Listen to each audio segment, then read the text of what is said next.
आज राज्याचे उपमुख्यमंत्री तथा सर्वांच्या आपल्या लाडक्या अजितदादा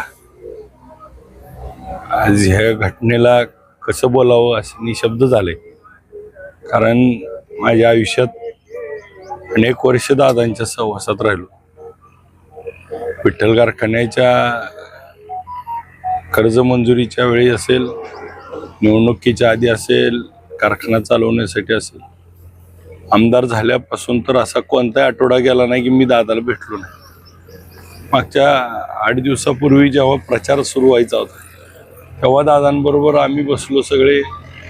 दादांनी अनेक आठवणी, दादांच्या सोबत प्रवास असेल, दादांच्या सोबत इतक्या आठवणी आहेत की दादांच्या त्या माणसाने इतकं भरभरून प्रेम दिलं. आज बोलावं काय हे काही म्हणजे शब्दच फुटत नाहीत. या माणसाचा असा होणं आता प्रतिक्रिया देणं सुद्धा शक्य नाही. प्रचार निवडणूक ही विषयच यामध्ये नाही. सर्व दौरे प्रचार सगळं थांबवून आता फक्त आम्ही आता बारामतीला निघालोय. दादांच्या सगळ्या दुःखद घटना म्हणजे हे ह्याबद्दल प्रतिक्रिया देण्यासारखं बोलणंच येणार नाही. दादांना श्रद्धांजली वाहण्याचा शब्द तोंडातून फुटतच नाही.